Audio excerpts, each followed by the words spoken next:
नहीं, मैं चूंकि हुसैन के फिक्रा बोल रहा इत्थे ही मुकम्मल करके रसूल दे वेड़े वड़िए ताकि नबी भी खुश होवे।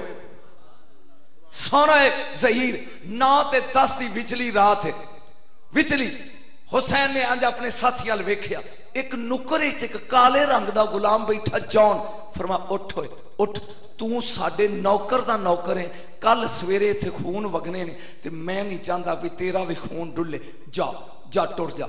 वो हुण हुसैन दा हुक्म टुर पिया, एक लत्त दी अंदर है ते एक बाहर है। अंज वेख के कहंदा तू ज़हरा दा पुत्र है, तेरा खून खुशबू वाला है, मेरे खून चो बो आउंदी, तू चाहता नहीं तेरे खुशबू वाले खून च मेरा गंदा खून।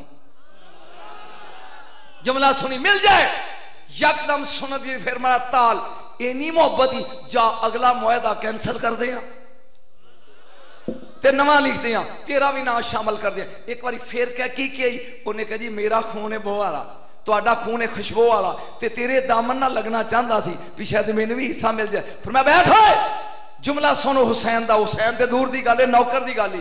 फिर मैं बैठ 71 बंदे दफन हो जाएंगे, तेरी लाश टिब्बे दे ओले लुकी रहेगी 40 दिन, गर्मी ते लो दे थपेड़े पैंदे रहनगे, लाश तेरी ते 40 दिन तेरे अब्बे दी लाश घंटे बाद फुल जाती है। 40 दिन, 40 दिनों तो बाद अगर कस्तूरी दे ताजर 27 मील दूर तेरी खुशबू संग के करबला ना आउन ते हुसैन ना की